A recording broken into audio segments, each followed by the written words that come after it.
오늘 하나님께서 주신 말씀은 이사야 9장 1절에서 7절입니다.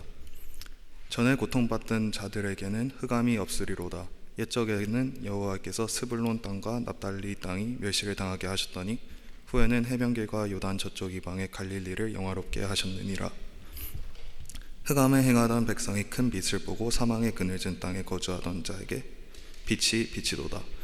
주께서 이 나라를 창성하게 하시며 그 즐거움을 더하게 하셨으므로 추수하는 즐거움과 탈취물을 나눌 때에 즐거움같이 그들이 주 앞에서 즐거워하오니 이는 그들이 무겁게 맨 멍에와 그들의 어깨의 채찍과 그 앞제자의 막대기를 주께서 꺾으시되 미디안의 날과 같이 하셨음이니이다.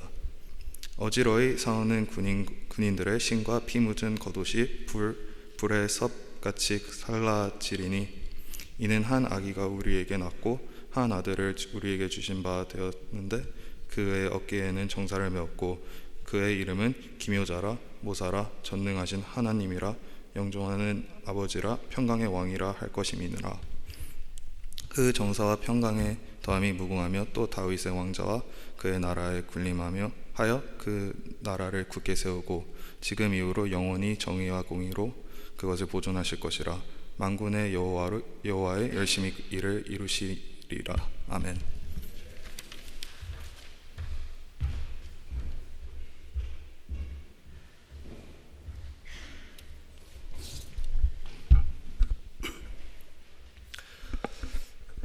우리 주님의 평강이 여러분 모두와 함께 하시기를 바랍니다.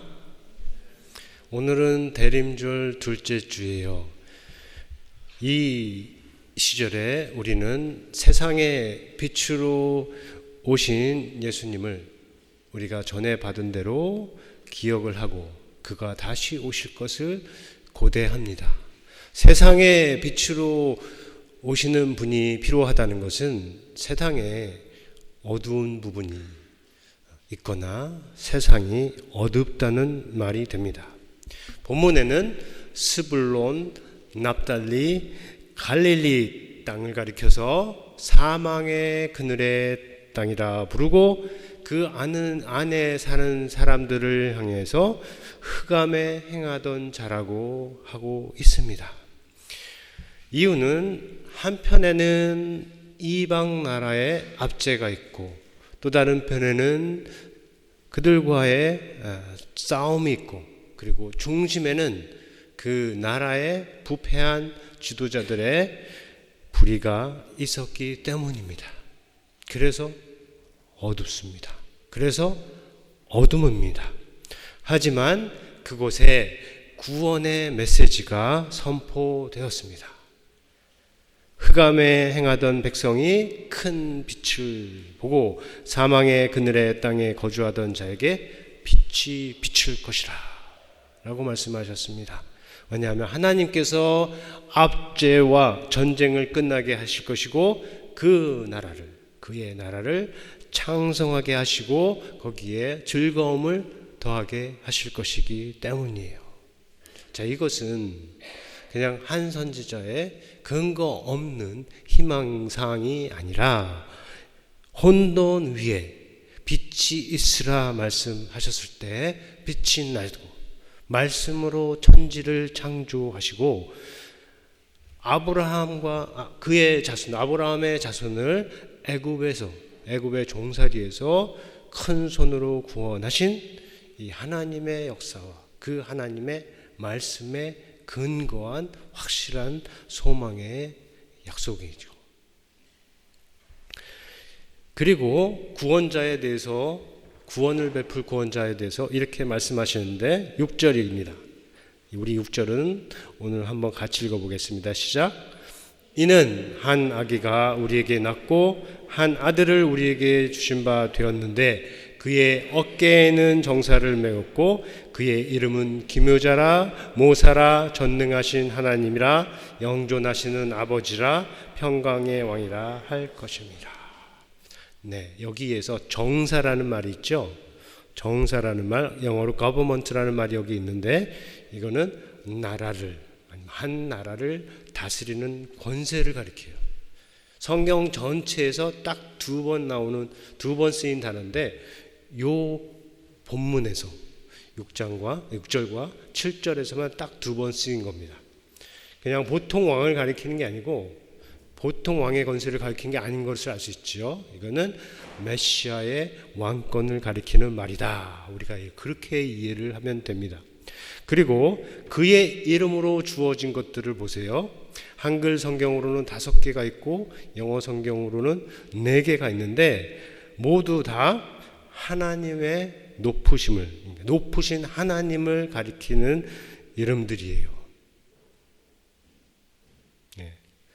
기묘자라, 모사라, 전능하신 하나님의 영존하시는 아버지라, 평강의 왕이라. 이거는 모두 다 하나님에게 적용될 수 있는 아주 높은 이름들입니다. 무슨 뜻이에요? 우리에게 태어날 우리의 아기, 우리에게 주어질 그 아들이 얼마나 높은지 알려주는 말이 됩니다. 자, 그 아기, 그 아들이 누구입니까? 지금 이사야 선지자들을 통해서 이스라엘 백성에게 선포되고 있는 구원자, 그 아기, 그 아들이 누구예요? 우리가 대림절에 기다리고 있는 예수 그리스도입니다. 자, 그런데 지난 주일에 우리 정의에 관해 물었던 것이 있는데 그 질문과 같이 한번 해볼 수가 있어요. 비슷하게, 자, 사람들에 의해서 죽임을 당한 사람이 어떻게 전능하신 하나님이 될 수 있겠는가? 그죠? 또 불의한 자들에 의해서 나무에 못 박힌 이가 어떻게 평강의 왕이 될 수 있는가? 어떻게 평강의 왕일 수 있는가? 이렇게 물을 수가 있는 거죠. 일반적으로 말하는 평강의 의미를 가지고 생각을 하면 이해하기 어려울 수가 있습니다. 하지만 먼저 성경 안에서 성경의 의미로 평강을 생각하면 이해할 수 있는 더 가능성이 더 커집니다. 여기 본문에서 평강의 왕이라고 할 때 쓰인 이 평강, 이거는 히브리어 말로 샬롬이라고 해요. 다 아시죠? 우리 안에도 샬롬이라는 이름이 있죠. 샬롬이라고 하는데 한글 성경에 보면 평강, 평안, 화평, 화목 이런 여러 가지로 번역이 됩니다. 근데 이 말에 가장 가까운 우리 한국말을 찾아본다면 안녕이라고 해요. 안녕. 우리 안녕하세요 라고 부를 때 이 안녕이 사실 샬롬이라는 말에 가장 가깝다고 볼 수 있어요. 둘 다 걱정이나 탈이 없다. 그리고 몸도 건강하고 마음도 편안하다 하는 그런 일반적인 뜻을 가지고 있습니다. 다 좋다 하는 거예요. 그런데 성경적으로 우리가 이해를 하면 성경이 지금 말하는 이 평강에는 이런 뜻이 담겨 있어요. 하나님과 화목하고 내 안에서 평안하고 다른 사람과 화평하다. 그러니까 뭐예요? 굉장히 관계적인 개념이라는 겁니다. 물론 개인적인 측면도 있어요. 내 안에 평안이 있는 것도 평강이에요. 그러나 그에 앞서 하나님과 화목하는 게 중요하고 그 다음에 나를 넘어서 다른 사람과 화평하는 것, 그 개념, 뜻이 여기에 담겨 있는 거죠. 쉽게 말하면 있어야 할 좋은 것은 있고 없어야 할 나쁜 것은 없다. 그러니까 개인적이든 공동체적인 것이든 전 세계적인 것이든 다 그렇습니다. 그 반대는 뭐겠어요? 그러면 그 반대는 하나님과 원수되고 자기 자신 안에 평안이 없고 다른 사람과 끊임없이 갈등하고 싸우는 것을 가리켜요.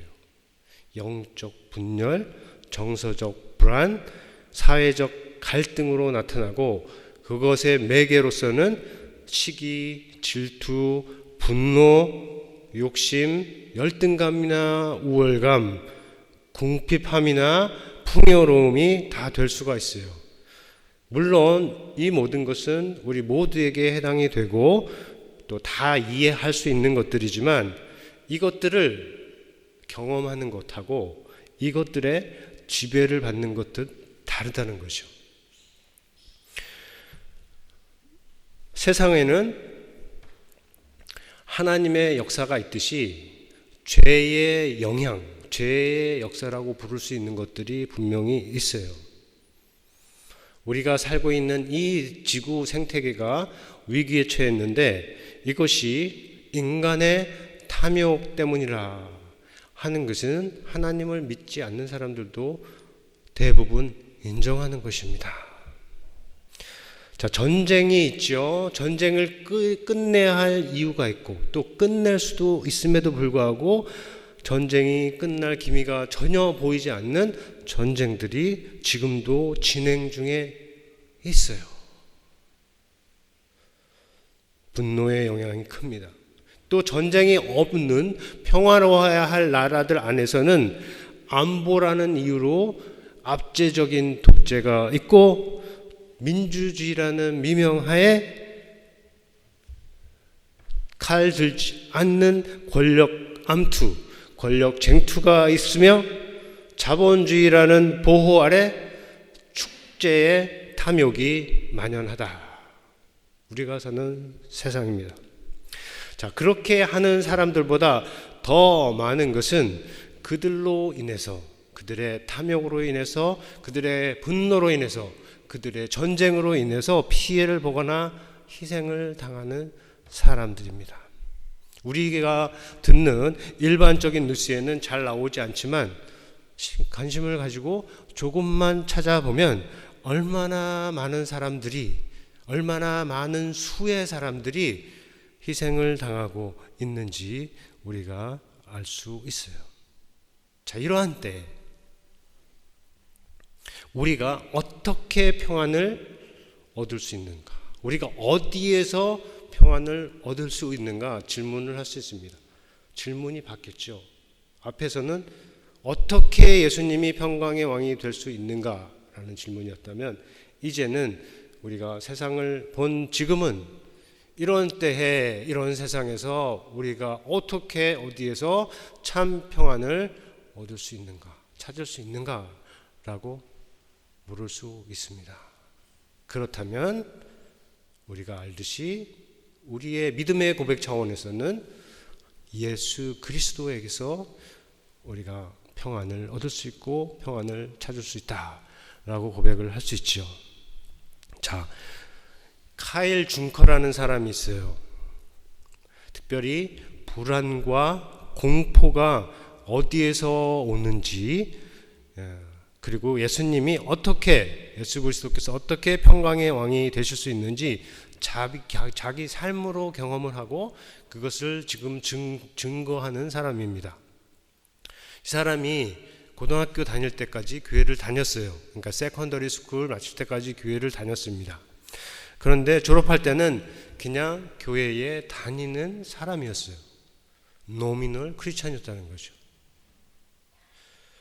그러나 대학생이 되어서는 아주 강경한 무신론자가 되었습니다.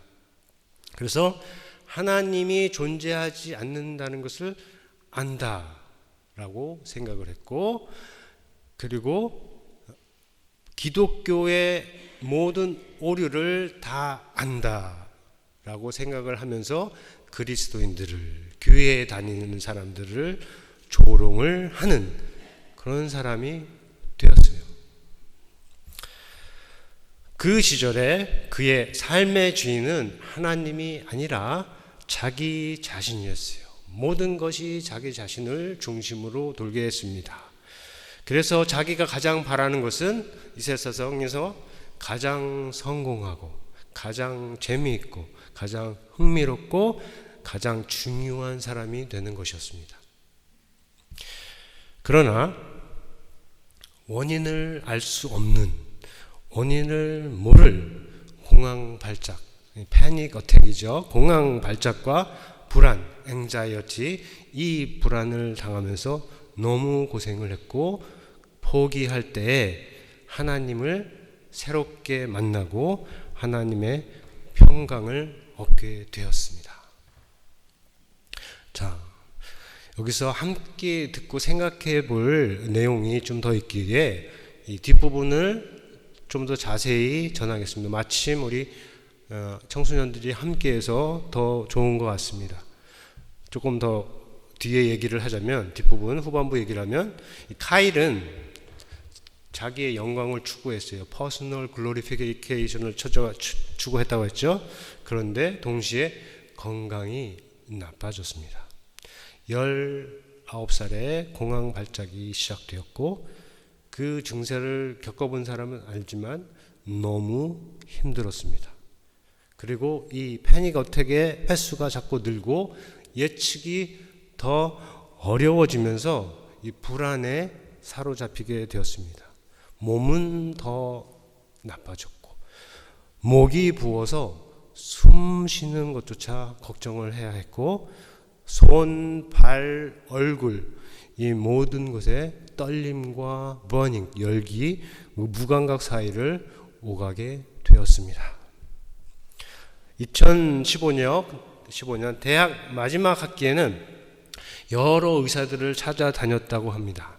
약도 찾아먹고 MRI로 찍어보았는데 의사들도 결론을 얻지 못했다고 하죠. 졸업하고 이제 변호사 시험 준비를 할 때 공부, 운동, 잠 이 세 가지에 집중을 하면서 일시적으로나마 안정을 찾았다고 합니다. 그러나 시험이 끝나고 결과를 기다리는 기간이 3개월이었는데 이 기간에 다시 불안에 사로잡혔습니다. 그때 너무 힘들었는데 딱 2개만 바랬다고 합니다. 변호사 시험에 통과하는 것, 그리고 여자친구인 한나에게 결혼을 청혼하는 것이었어요. 2가지를 간절히 바라면서 버텼는데 때가 되어서 이 둘 다 이루어졌다고 합니다. 하지만 불안은 사라지지 않았어요. 바라는 것을 다 얻었는데 평안을 얻지 못했다고 생각하면서 도대체 그렇다면 이 평안을 어디에서 얻을 수 있는가? 내 마음에 평안을 줄 수 있는 것은 무엇인가? 이렇게 자문을 했습니다. 자, 그런데 이상한 일이 일어났어요. 친구 한나와 함께 자주 다니는 길에 이 작은 교회가 하나 있는데 일요일마다 근심 없이 환하게 웃는 얼굴로 이렇게 줄을 서 있는 사람들을 지나가면서 계속 본 겁니다. 그래서 한 번은 그 교회 가자고 한나에게 제안을 했습니다. 뭘 믿으려고 하는 뜻도 아니었고, 바뀌자 하는 뜻도 아니었고, 신의 도움을 구하자는 뜻도 아니었고, 그냥 음악도 듣고 교제도 보자 하는 뜻으로 이제 가자고, 그리고 미래의 남편 될 사람으로서 좀 더 좋은 평가를 받기 위해서 가자라고 제안을 한 겁니다. 그래서 6시 저녁 예배에 참석해서 구석진 곳에, 사람들이 많이 없는 구석진 곳에 앉았는데 많은 사람들이 자기를 반갑게 맞이해 줬고, 또 목사님도 따뜻하게 환영해 주었다 합니다. 그런데 목사님이 이제 강단에 올라가서 설교하려고 섰을 때는 카일이 회의적인 모습이었고, 그리고 목사님의 설교를 자기 머릿속에서 난도질할 준비가 되었다고 생각을 했습니다. 본문은 마침 하나님께서 아브라함에게 그의 아들을 제물로 바치라고 명령하는 창세기 22장이었어요. 이 본문은 카일이 아니면 다른 사람도 기독교를 비판하고 조롱할 때 종종 사용되는 본문입니다. 하나님이 정말로 사랑의 하나님이라면 어떻게 누군가에게 그의 아들을 제물로 바치라, 그의 아들을 죽이라 명령을 할 수 있는가? 어떻게 그런 요구를 할 수 있는가라는 게 도전이죠. 그런데 설교를 들으면서 그의 눈이 조금 열렸습니다. 자, 아브라함이 받은 명령은 이 카일이 생각하는 것처럼 무자비한 신의 무자비한 시험이 아니라 정말로 사랑이신 하나님이 우리의 구원을 위해서 치르셔야 할 대가가 얼마나 큰지 미리 보여주시는 것이라, 미리 보여주시는 하나님의 방식이라 이렇게 메시지를 전한 것입니다. 들은 것입니다. 자, 설교를 들으며 생각했죠. 복음은 적어도 이 강단에서, 이 설교에서 선포된 복음은 자기가 생각했던 허수아비 같은 종교가 아니다 느낀 거예요. 뭔가 다른 것이 분명하다. 지금은 그것이 무엇인지 잘 이해를 할 수 있지만 조금 더 배워보아야겠다라는 마음이 생긴 것입니다. 그래서 신약 성경을 펴고 신약 성경을 읽기 시작했습니다. 함께 기독교 변증에 관한 책들, 어폴로제틱스라는 책이 있는데 그런 책들도 같이 읽었어요. 그리고 예배에는 매번 계속 출석을 했어요. 어떻게 됐을까요? 아직도 불안이 그를 괴롭히고 있었습니다. 결국에는 도무지 견딜 수 없는 지점에까지 이르렀어요. 교회를 출석을 하고 신약 성경을 읽음에도 불구하고 그를 괴롭히는 불안은 아직도 있었어요. 교회 출석 4개월 후에 어느 날 밤에 도무지 잠을 잘 수가 없었습니다. 새벽 2시에 일어나고 그리고 평소처럼 거실에 있는 요가 매트를 펴고 할 수 있는 모든 것을 시도했어요. 불안을 떨치기 위해서, 잠을 들기 위해서, 쉼을 얻기 위해서, 평안을 얻기 위해서 할 수 있는 것을 다 했지만 소용이 없어. 그래서 포기하고 매트 위에 엎어졌어요. 이 글에 따르면 완전히 엎어졌다고 해요. 얼굴을 당해다고 완전히 포기한 상태로 엎어진 겁니다. 몸과 마음과 정신이 다 지친 자신을 보았어요. 노력해도 안 되는 것에 지쳤고, 불안에 지쳤고, 두려움에 지쳤고, 또 지치는 것에 지친 것입니다. 그때 생각할 수 있는 유일한 말로 입을 열어서 하나님을 향해서 기도를 했어요. Thy will be done. 우리가 주기도문 할 때 하는 기도죠. 하나님의 뜻이 이루어지기를 원하는 기도인데, 자, 제가 카일이라는 사람은 내가 지금 이렇게 힘들게 살다가 죽는 것이 당신의 뜻이라면 그 뜻대로 되기를 바랍니다. 라고 그냥 기도를 짧게 한 겁니다. 그런데 놀랍게도 모든 것이 바뀌었다고 합니다. 정확히 어떻게 바뀌었는지는 알려주지 않지만 제가 읽은 부분에서는 그때 겪은 변화를 빌립보서 4장, 우리가 잘 아는 6절에서 7절 말씀으로 표현을 해요. 여기에 뭐라고 써있습니까? 우리 한번 읽어볼까요? 같이 시작. 아무것도 염려하지 말고 다만 모든 일에 기도와 간구로 너희 구할 것을 감사함으로 하나님께 하라. 그리하면 모든 지각에 뛰어난 하나님의 평강이 그리스도 예수 안에서 너희 마음과 생각을 지키시라. 이 말씀으로 자기가 받은 변화를 표현을 하니까 분명히 이 말씀에 된 대로 경험을 했다는 것이겠죠. 그렇다면 불안과 두려움에 사로잡혀 있던 그 어둠의 마음에 하나님의 빛이 들어가고 하나님이 우리에게 주신 평강의 왕 예수 그리스도를 만난 것입니다.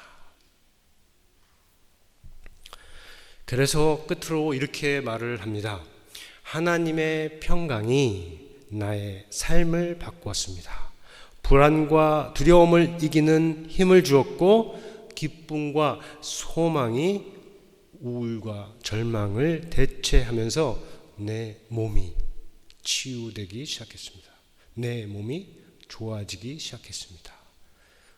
어떤 의사의 도움으로도 어떤 약으로도 이길 수 없었던 문제가 하나님 안에서 하나님이 주시는 평강으로 고침을 받은 산 증거가 되는 것이요.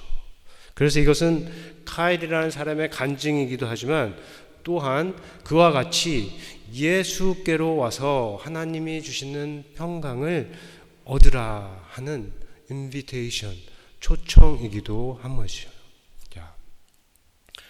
하나님을 부인하는 것이 얼마나 무익한지를 보여줘요. 그의 삶은. 하나님은 우리가 아니면 사람이 인정한다, 부정한다. 그래서 있고 없는 분이 아니죠. 하나님이 정말로 하나님이라는 분이 계신다면, 성경이 전하는 하나님이 계신다면 우리의 인정이나 부인에 상관없이 그곳에 계시다. 또 보여주는 것은 자기가 주인이 되는 것, 인생의 주인이 되는 것이 얼마나 해로운 결과를 가져올 수 있는가 하는 것도 보여주는 겁니다. 가일은 다른 독특하게도 하나님을 떠나고 하나님을 대적하면서 이런 병을 얻었었죠. 굉장히 힘들었고 죽으기까지 갔던 것입니다. 또 보여주죠. 바라는 것을 다 얻는다고 해도 하나님을 떠나서는 진정한 평안을 얻을 수 없다 하는 것을 보여줍니다.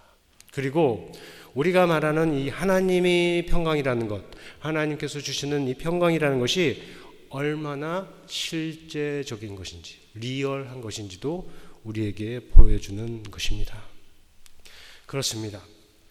그리스도로 말미암는 평안은 세상이 줄 수 있는 평안과 본질적으로 달라요.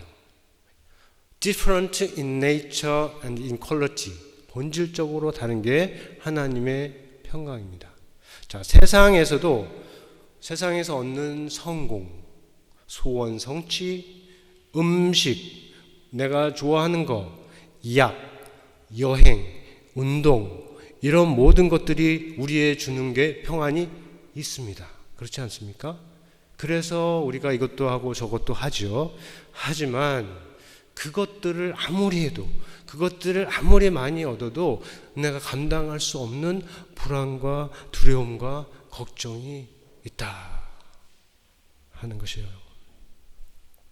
전능하신 하나님, 영존하시는 아버지께서 주시는 이 평안, 이 평강, 그리고 우리를 위해 오시고 일하시고 죽으시고 다시 사시고 하나님 우편에 앉아 계시며 지금도 그의 영으로 우리와 함께 하시며 우리를 인도하시는 예수 그리스도를 통해서 주시는 이 평강. 이 평강은 이 세상의 다른 어떤 것으로도 고칠 수 없는, 아까 말한 불안, 걱정, 두려움, 공포, 이런 것들을 이기게 해주고, 또 우리 안에 있는 우울감과 절망감, 그것을 기쁨과 소망으로 바꿀 수 있는 능력이 있고, 이 세상의 모든 갈등과 싸움을 피할 수 있게 해주는 능력이 있다 하는 것입니다. 믿으세요? 그러므로 우리는 그리스도는 하나님께서 우리에게 주신 아들, 그 아들 평강의 왕이라 라고 고백을 하고, 그리고 그의 이름을 높이 들고 그를 찬송을 하는 것입니다. 만약에 여러분이 다른 어떤 곳에서 아니면 다른 그 무엇으로 지금 카일이 얻은 것과 같은 그런 참 평안을 얻을 수 있다면 그리로 가셔도 되죠. 하나님도 그렇게 말씀을 하실 것입니다. 그러나 여러분들이 하나님께서 그리스도를 통해서 주시는 그 평안이 진짜 평안이다. 지난주에 연결해서 말하면 하나님께서 그리스도 안에서 보여준 그 정의가 참 정의다 라고만 믿는다면 그분을 참 임금으로, 왕으로 제대로 모시면서 살 수 있기를 바랍니다. 사랑하는 성도 여러분, 우리의 삶이 힘겹고 어려울 때가 있습니다. 내 힘으로는 도저히 견딜 수 없을 때, 이겨낼 수 없을 때, 그냥 어떤 말로, 위로로, 격려로, 힘의 말로 극복이 되지 않을 때가 있어요. 그렇다면 하나님께서 그의 아들을 통해서 주시는 이 평강을 잘 새롭게 깊이 생각해 보실 수 있기를 바랍니다. 불안에 사로잡혔던 이 카일 준 것처럼 설교, 성경 말씀, 그걸 통해서 주어지는 하나님의 구원의 그 뜻에 맞게 반응할 수 있기를 바랍니다. 그렇게 되면 정말로 하나님의 평강이 성경의 글로만 있는 것이 아니고 내 삶에 살아있는 능력으로, 에너지로 들어오는 것을 경험을 할 수 있을 것입니다. 그 평안을 갖고 있는 사람들이라면 더 나아가서 우리 교회도 카일 준커가 갔던 그 교회처럼 교회를 들어오고 나가는 사람들 안에 그 얼굴에 웃음이 있고 그 삶에 기쁨이 나타나 보일 수가 있습니다. 꼭 웃음이 아니고 즐거움이 아니어도 교회를 들어오고 나가는 우리들 가운데 하나님이 기뻐하시는 진실함과 신실함, 사랑이 함께 할 수 있다 하는 것이죠.